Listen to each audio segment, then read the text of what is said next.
Welcome to Trending Unpacked, the show that dives into what the world's been searching for and why it matters. Today we're taking a deep dive into something truly unexpected that's been lighting up our feeds, sparking both excitement and, a fair bit of head-scratching. Huh. Naked Gun franchise. The Naked Gun in 2025, yes. Yes, you heard that right. In 2025, amidst all the cutting-edge tech and complex narratives, people are absolutely buzzing about a Naked Gun reboot.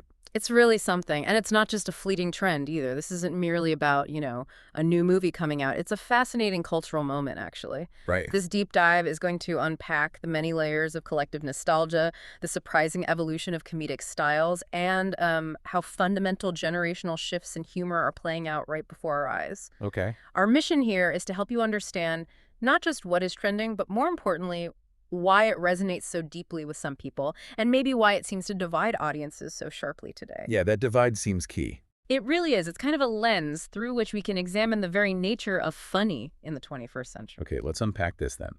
The core of this whole trend starts, as it often does in Hollywood, with some pretty monumental news. Paramount Pictures is officially bringing back The Naked Gun. Boom! There it is. And the internet, as you might imagine, has a lot of opinions. This isn't just a whisper in the industry, it's confirmed. A real project with some truly headline-grabbing details. Indeed. And the biggest headline, the one that truly ticked off this entire conversation across, every platform, is the audacious casting. Liam Neeson. Liam Neeson. As Frank Drebin Jr. in this new reboot. Now, if you know anything about Neeson's career, especially, say, the last 15 years or so. Oh, yeah. Taken. Exactly. You understand why this is such a bold and, frankly, unexpected choice. He's become synonymous with a very particular brand of intense, often grim, dramatic action hero. Absolutely. It's a choice that immediately makes you sit up and take notice. It's almost like someone dared the casting director, pick the most dramatically serious actor you can find. Right. Like, who's the least likely person? Oh, okay, him. Yeah. Neeson, known for roles where he's always on the verge of exacting some very serious revenge, stepping into the shoes of a comedic legend like Leslie Nielsen. It's a juxtaposition that's almost, it's comedic in itself before you even see a frame. It really is. And the director choice is interesting, too. Akiva Schaffer.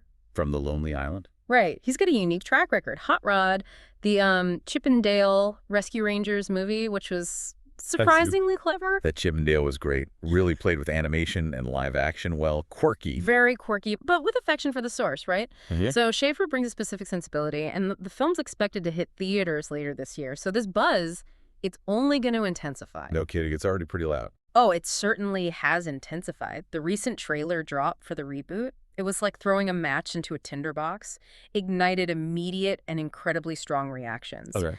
It immediately generated what we're seeing described as mixed buzz, and honestly, that's putting it mildly. Mixed buzz is generous? Maybe. Could be, could be. On one side, you have the nostalgia lovers. They are absolutely thrilled. For them, it's a potential revival of a beloved comedic style. A return to a time when comedy felt a certain way. Right, simpler times maybe. Yeah. Or just that specific ZAZ feeling. Exactly. They're clinging to the hope of a faithful, maybe updated, but faithful take on the classic. They're invested in the feeling the original gave them. Right. They're probably scrutinizing every frame of that trailer for callbacks, hoping against hope that it captures that lightning in a bottle absurdity and that unique ZAZ energy we'll definitely talk about. For sure. For them, this isn't just a movie. It's almost an emotional investment. It's like their childhood is being rebooted. Precisely. They're deeply invested in the legacy and maybe even in their own memories associated with the original. But then on the other side, you have the skeptics. Okay, the doubters. And their skepticism is multifaceted. It's driven by both general shifts in comedy and specific concerns about this reboot, especially the casting. Neeson again. Neeson looms large, yes. Some question fundamentally whether this unique brand of humor rooted in broad physical comedy, literal interpretations, can even resonate effectively in 2025. They point to how much humor has changed, how much more maybe cynical or layered it is now. Or just different. Not necessarily better or worse, just Evolved. Evolved, Yeah. exactly. Others are specifically doubtful about Liam Neeson's ability to truly pull off the very specific kind of deadpan, often physical comedy that Leslie Nielsen mastered. That's a high bar. Nielsen was a master. He really was. They fear Neeson might lean too much into self-parody, like winking at the camera, or simply lack the inherent comedic timing for this particular style. It's a very clear divide, almost a chasm, and that immediate visceral reaction to the trailer really set the stage for this entire trending phenomenon. So given this stark divide, how are these different online communities actually reacting? Is it just the older crowd getting excited, lost in a wave of, retro affection? Or is Gen Z, the digital natives, somehow getting in on this too? What does their reaction spectrum look like? It's fascinating how distinct the reactions are, especially across generational lines. It really offers a window into how different age groups engage with cultural products. We're seeing older audiences, those who grew up with the original films. Like me, maybe. Guilty. They're expressing a profound sense of excitement and maybe relief. For them, this reboot is a direct callback to a type of humor and a film experience that holds a lot of personal value, a lot of nostalgic weight. They're not just remembering the jokes, they're remembering where they were, who they watched it with, that feeling of discovery. They're sharing specific memories, quoting lines verbatim on social media. Dice Beaver. Exactly. And engaging in fervent discussions about how the original Naked Gun and the ZAZ films in general influenced their entire comedic sensibilities. It's a genuine, powerful, nostalgic pull, an almost visceral craving for that particular style of unpretentious, relentless comedy. Which makes perfect sense. For them, it's less about judging Neeson's performance right now, maybe, and more about the idea that this beloved part of their past is returning. It's like a cherished childhood toy suddenly getting a shiny, unexpected new addition. Exactly. The emotional connection is paramount. But then you pivot to Gen Z reactions, and it's a completely different spectrum, often marked by a fascinating disconnect, actually. Disconnect how? Well, some are genuinely confused, comments ranging from bewildered emojis to outright, WTF is this? They simply don't have the context. Right, they didn't grow up with Police Squad, reruns, or the original trilogy on VHS. Exactly. No context for the original Naked Gun films or the preceding Police Squad TV show. For them, it's an unfamiliar comedic landscape, a style they maybe haven't been exposed to much in mainstream media. They're encountering this specific brand of relentless, often literal absurdity without the historical understanding of its place in the comedy pantheon, or even what it's making fun of. They haven't grown up with the serious cop show tropes it was parodying. Precisely. So it's not even a bad reaction sometimes, it's just pure, unadulterated bewilderment. No frame of reference whatsoever. A blank slate. It is a blank slate, and that in itself is an interesting response. However, and this is crucial, a significant and increasingly vocal portion of Gen Z is also approaching it with what we can call ironic enthusiasm. Ironic enthusiasm. Okay, unpack that. They're not necessarily familiar with the original. Maybe they've seen clips, maybe not. But they're appreciating the absurdity of the reboot itself, Liam Neeson's utterly unexpected role, the sheer audacity of the premise through a modern, often meme-driven, and highly recontextualized lens. So they find humor in the weirdness of it all. Exactly. Humor in the unexpectedness itself. The sheer outlandishness of a Naked Gun reboot starring him, even if they don't grasp the historical comedic lineage or specific ZAZ references.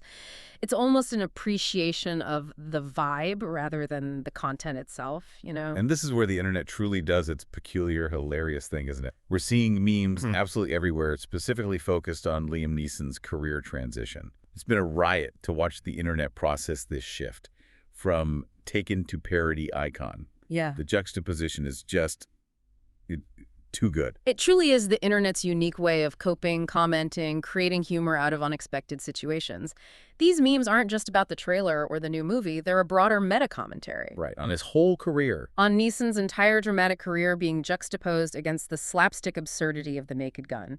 It's a collective commentary on his public persona, the surprising turn his filmography is taking, and the sheer cultural audacity of it all. It really is audacious. This phenomenon is fueling a significant portion of the online buzz, especially among younger demographics.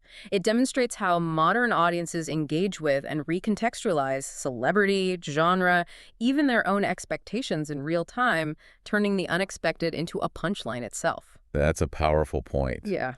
And it leads us perfectly into unpacking what made the original Naked Gun so iconic in the first place. Yeah, Because it's clear this reboot is leaning heavily on that legacy, or at least the idea of that legacy. definitely. For many of us who grew up with it, the 1988 film is cemented as an absolute cult comedy classic. Yeah. But what was its actual origin story?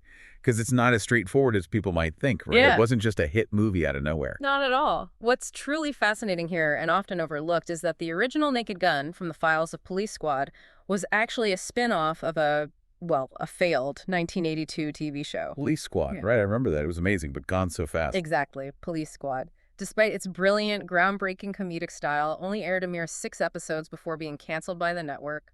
ABC, I think. Yeah, they famously said you had to pay attention to watch it, which is apparently a bad thing back then. Incredible, right?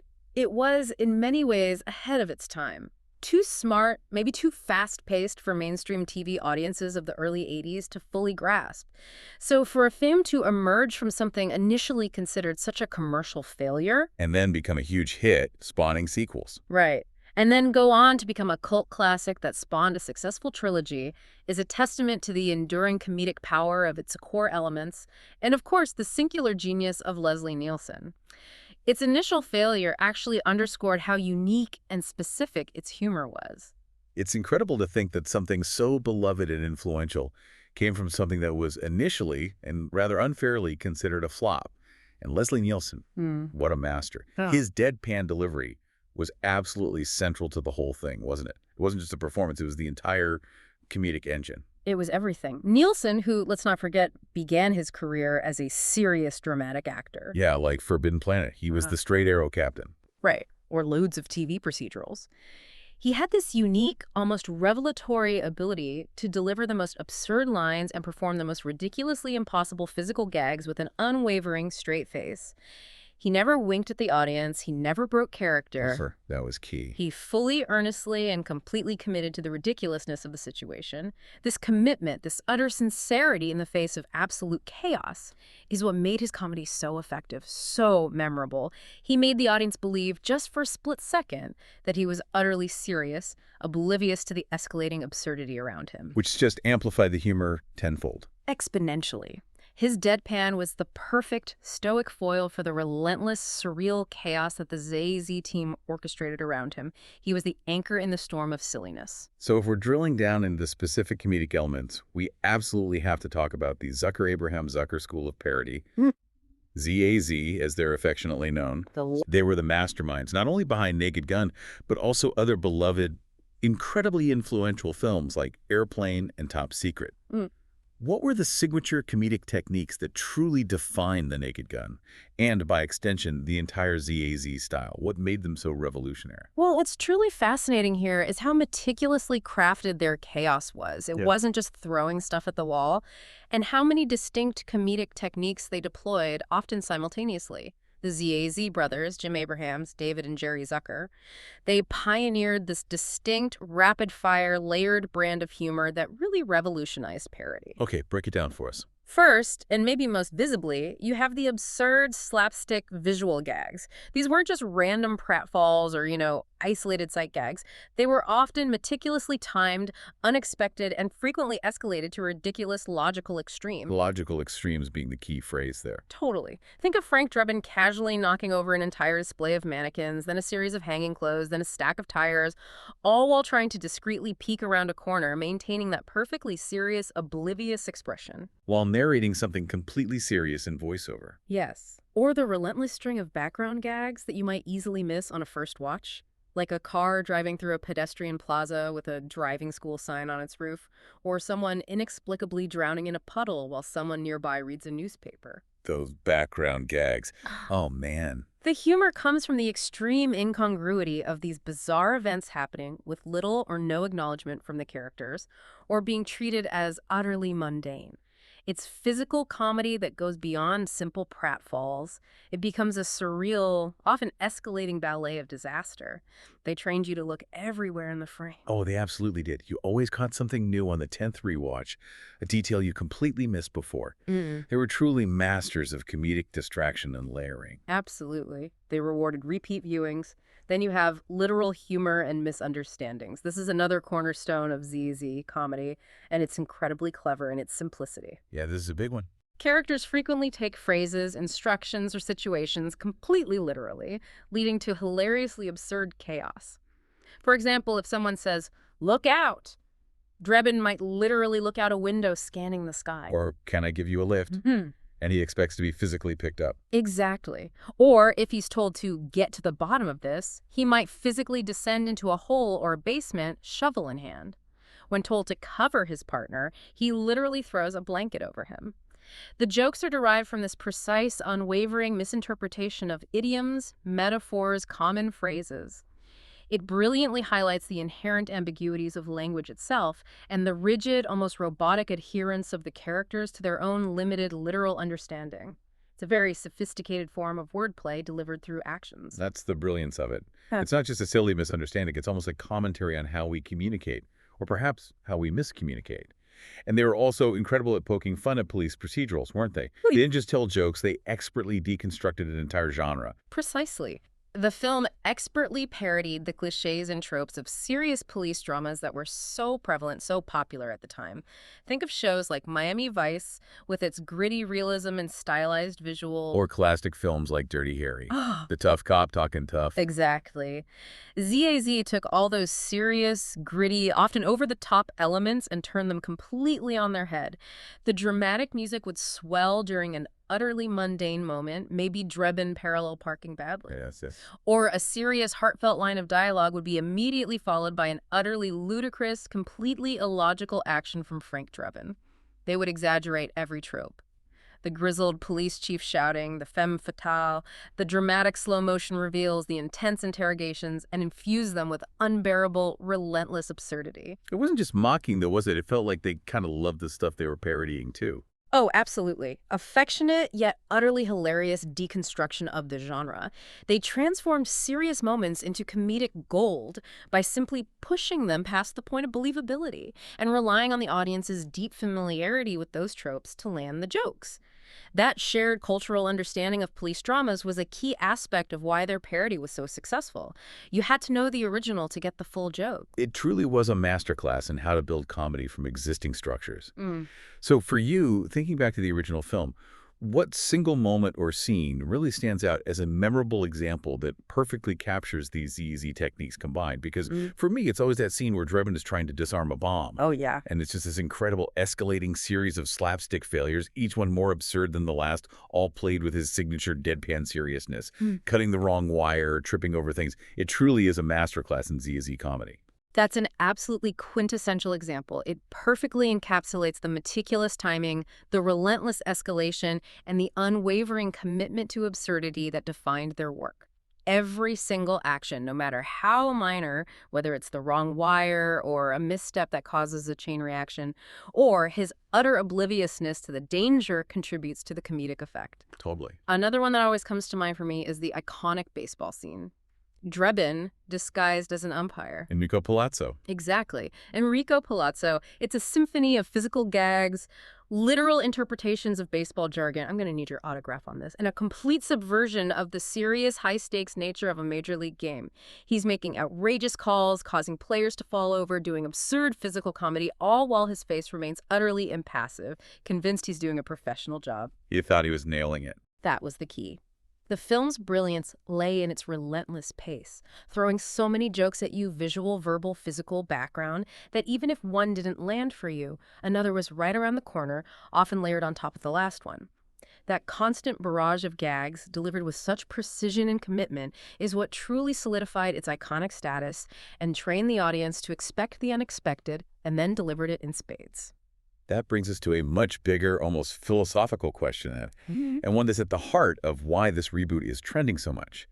Can this kind of spoof comedy, this very specific ZAZ style we've just unpacked, can it still work today? Can it survive or even thrive in 2025?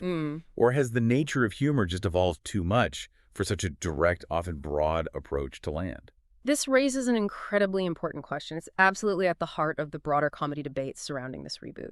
The consensus among many comedy critics, cultural observers, even stand-up comedians themselves, is that the nature of humor has significantly evolved and continues to do so at an accelerated pace, particularly with the rise of digital culture. Everything moves faster online. Exactly.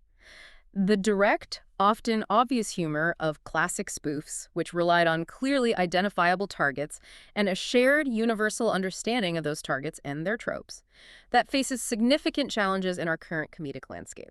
So it's not as simple as just making fun of something anymore. Hmm. The target seems to have moved or perhaps fragmented. Like, what would Naked Gun parody today? Reality TV, superhero movies. Well, that's part of the challenge, isn't it? The very act of satire and parody has become more complex. We are living in what's often described as a meme-driven, post-ironic age. Most ironic. In this environment, the lines between sincerity and irony are constantly blurred. Sometimes intentionally, sometimes not. Humor is often layered with multiple levels of meaning, and the original intent behind a joke can be incredibly difficult to discern, particularly when it's recontextualized online. Yeah, you see a meme, you're not sure if it's making fun of the thing or genuinely loving the thing or both. Exactly. Traditional spoof and satire, like The Naked Gun, relied on a clear distinction between the serious original material it was parodying and the comedic imitation.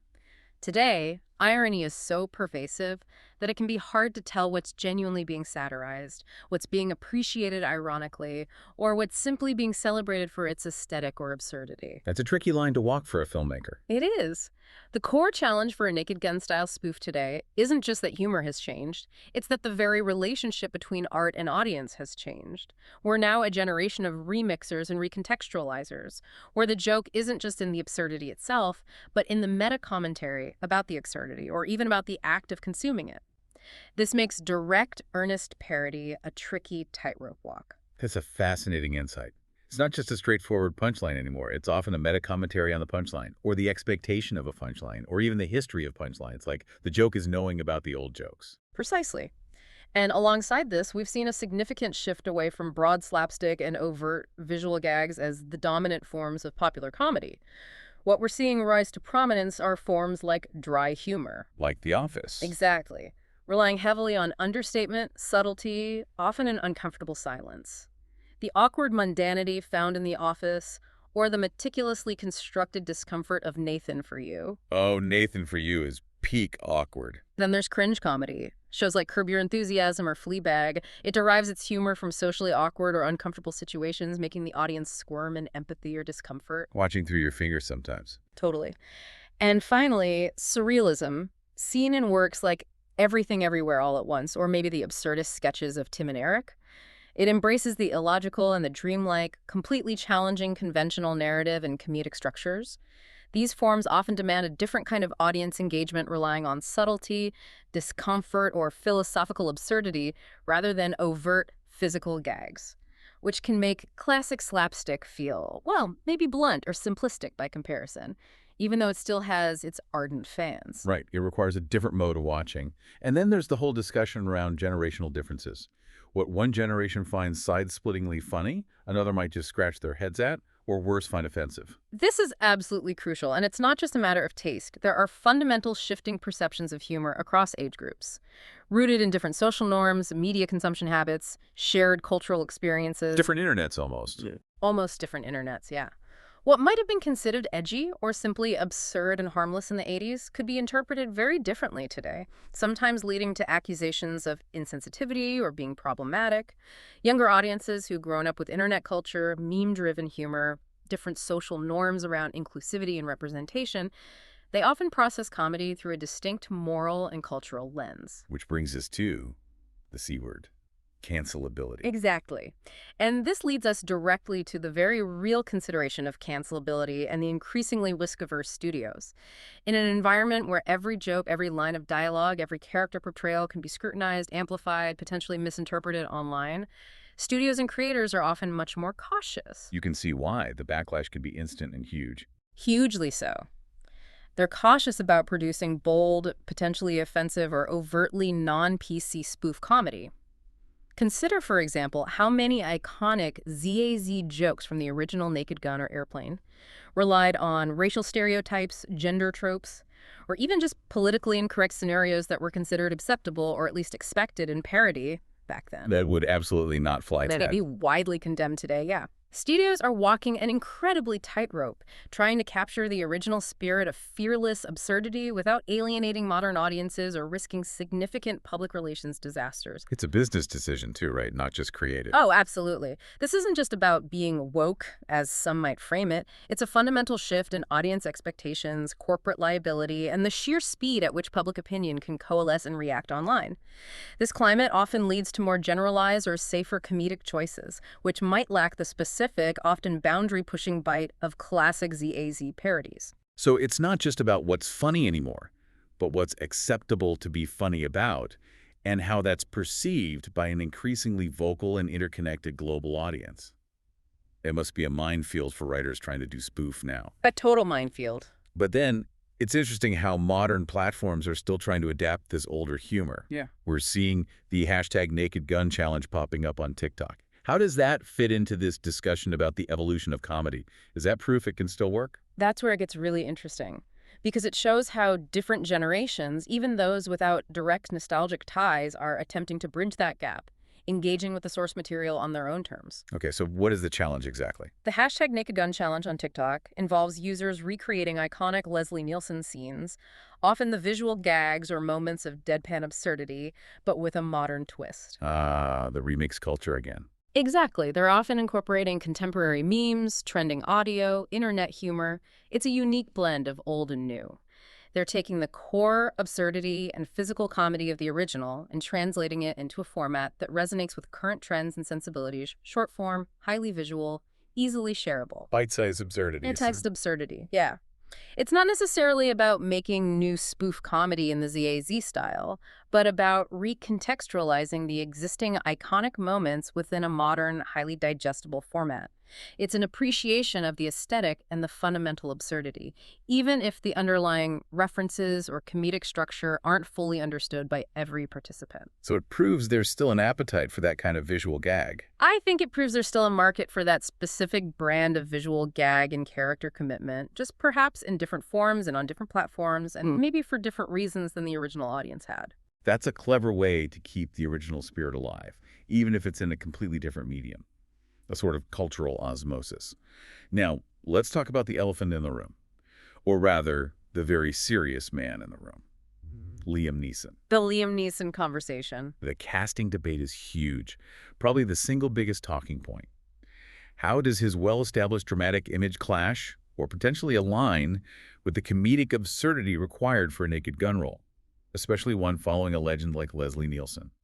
This is perhaps the single most debated and most fascinating element of the entire reboot, for very good reason. Liam Neeson has meticulously built a career, particularly over the last 15 years, on serious, intense, dramatic roles, culminating in his incredibly successful run of action thrillers like Taken. He is that guy with a particular set of skills. He is that guy. He plays the archetypal, grizzled, determined hero. His public persona is synonymous with gravitas, a certain stoicism, a capacity for delivering lines with immense weight, consequence, and often thinly veiled rage. Yeah, you believe him when he's threatening someone over the phone. Totally. So to cast him as Frank Drebin Jr., a character who, as you mentioned, is defined by his obliviousness, his profound physical ineptitude, his complete lack of self-awareness, and his unwavering sincerity in the face of chaos, it's a profound, almost jarring juxtaposition. It's like casting Daniel Day-Lewis in a literal slapstick comedy where he just trips over things for 90 minutes. You just don't expect it. And maybe that's part of the shock, part of the potential humor. Precisely. The core of the debate and the central tension for audiences lies in whether Neeson can effectively embody the very specific comedic absurdity that Leslie Nielsen so masterfully delivered. Nielsen's genius was his ability to play the fool with utmost sincerity. He didn't play dumb, he played earnest. That's a great way to put it. Right. He never broke character or winked at the audience. He was genuinely, disastrously, and hilariously incompetent. Neeson will need to tap into that same absolute commitment to the bit, but from a dramatic background. Which is the big question mark. This is where the inherent risk lies. Can he shed the serious image sufficiently to make audiences believe in his comedic prowess? Will his dramatic weight actually hinder the necessary lightness, the spontaneous silliness, the genuine idiocy required for the role? Or the flip side. Or conversely, will his inherent seriousness make the absurdity of his actions even funnier? But there's also the potential for absolute genius in this, isn't there? The unexpectedness itself could be the ultimate comedic gold. The entire premise becomes a meta joke just by casting him. Absolutely, that's the potential genius argument. The very contrast between Neeson's established, serious, dramatic persona and the utterly ridiculous situations of The Naked Gun could become its own higher-level source of humor. Like the joke is on us for expecting him to be serious. Kind of. The comedy could be derived precisely from seeing him, this formidable action hero, in these utterly absurd scenarios. It's similar, actually, to how Leslie Nielsen himself transitioned from serious roles to comedy. Part of the initial joke of Airplane was seeing a respectable actor like Nielsen deliver such nonsensical lines with a straight face. Surely you can't be serious. I am serious, and don't call me Shirley. Classic. Exactly.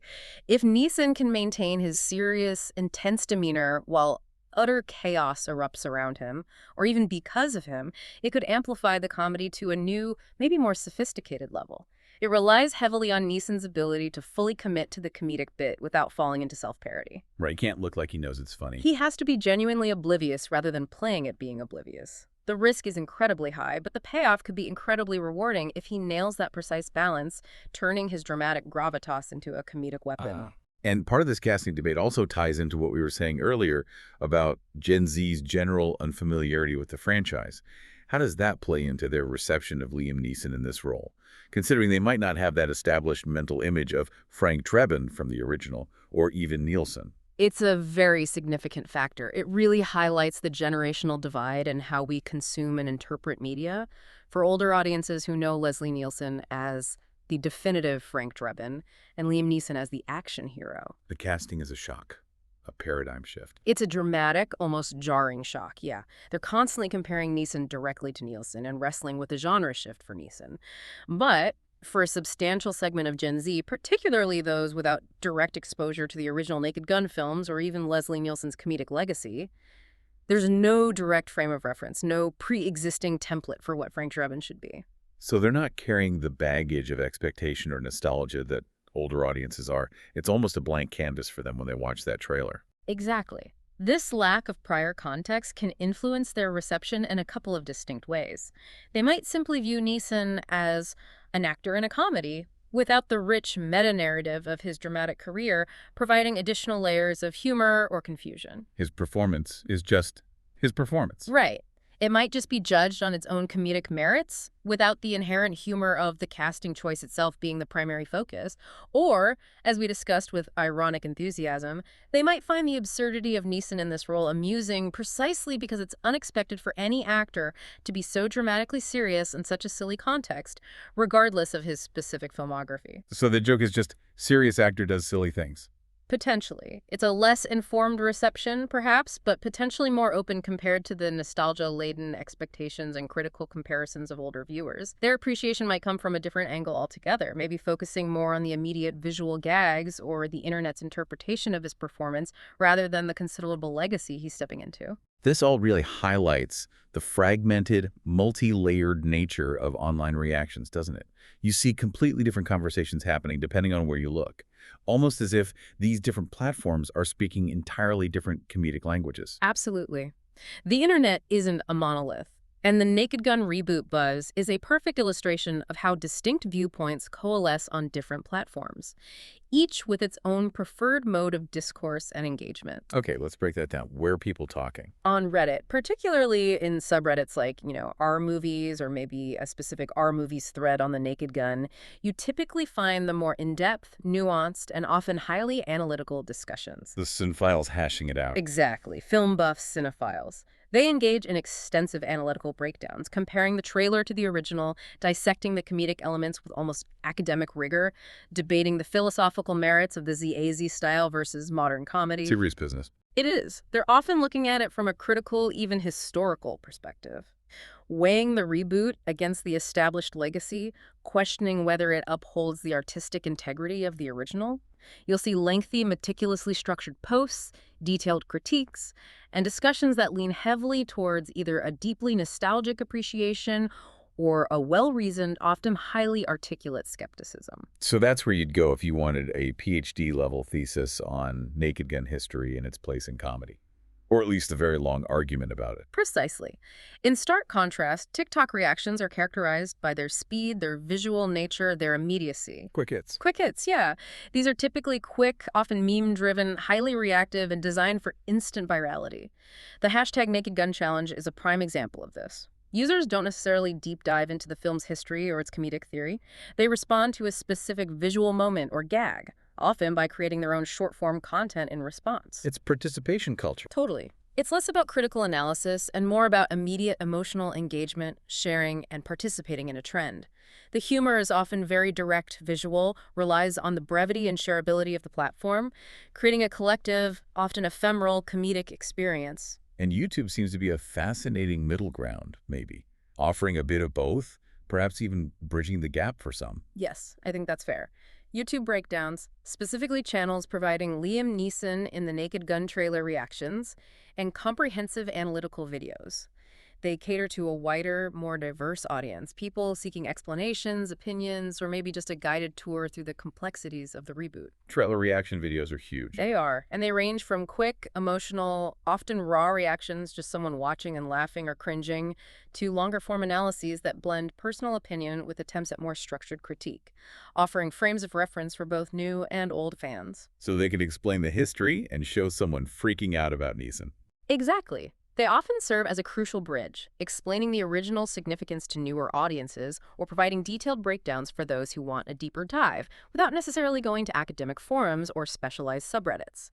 It's a more narrative-driven form of online reaction, often featuring a host or personality guiding the discussion, and it attracts a diverse viewership looking for either entertainment, enlightenment, or simply validation of their own opinions. This all feeds into that fascinating concept you introduced earlier. Ironic nostalgia. It's truly fascinating how Gen Z, who might not have a direct lived connection to these 80s and 90s comedies, are still engaging with them, almost as if they're discovering them for the first time, but through this different lens. It's a powerful and increasingly pervasive phenomenon in our digital age. Ironic nostalgia describes the appreciation for past aesthetics, cultural products, or trends, not out of a genuine longing for a bygone era one personally experienced. Because they weren't there. Right, but rather through a lens of irony, recontextualization, and often humor. For Gen Z, there's a definite love for 80s, 90s comedy aesthetics, even if they weren't alive to experience them directly. They're not nostalgic for the feeling of the 80s as a lived experience. They're appreciating the look, the vibe, the unapologetic absurdity of 80s and 90s media, often as a reaction to what they perceive as the overly polished or self-serious content of today. Finding it on TikTok or YouTube clips? Exactly. This often happens through algorithmic discovery on platforms like TikTok, YouTube compilations of funny movie moments, or streaming services where these films are recontextualized or appreciated through a modern, often meme-infused lens. So it's like discovering a cool old band, not because your parents listened to them, but because they popped up in a trending video or a video game soundtrack. It's new to them, but it has that vintage cool factor. Exactly. The original content becomes raw material, cultural fodder for new creations and new interpretations. This explains why they might embrace a Naked Gun reboot even without understanding its specific comedic lineage or its target. They just like the weirdness. They appreciate the absurdity, the exaggerated styles, the visual gags because they resonate with current internet humor, which is often itself built on layers of irony and referentiality. It contributes significantly to the broader discussion about can spoof comedies work in 2025. Yeah. It shows that while the traditional audience for these films might be aging and holding on to specific expectations, A new audience is finding it differently. a new, ironically minded audience is discovering and reinterpreting them, giving them a second, unexpected life. It's less about the purity of the original spoof and more about its adaptability as cultural fodder in a hyper-connected remix culture world. Wow.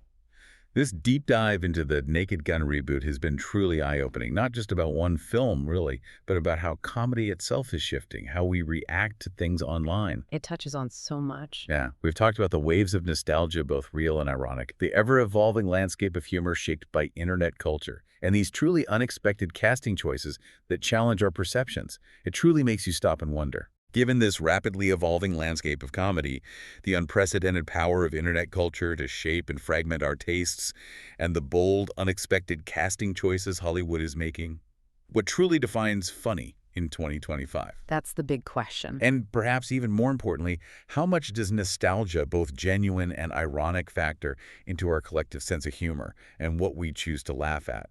It's definitely something to ponder long after this deep dive is over. Absolutely. The conversation about humor is as dynamic and complex as the human experience itself, constantly shifting, surprising, and reflecting our evolving society. Couldn't have said it better. And that's all the time we have for this deep dive. Next time on Trending Unpacked, the NFL preseason is heating up, and we're unpacking the rookies, storylines, and viral moments shaking up football before the season even kicks off. We'll see you then.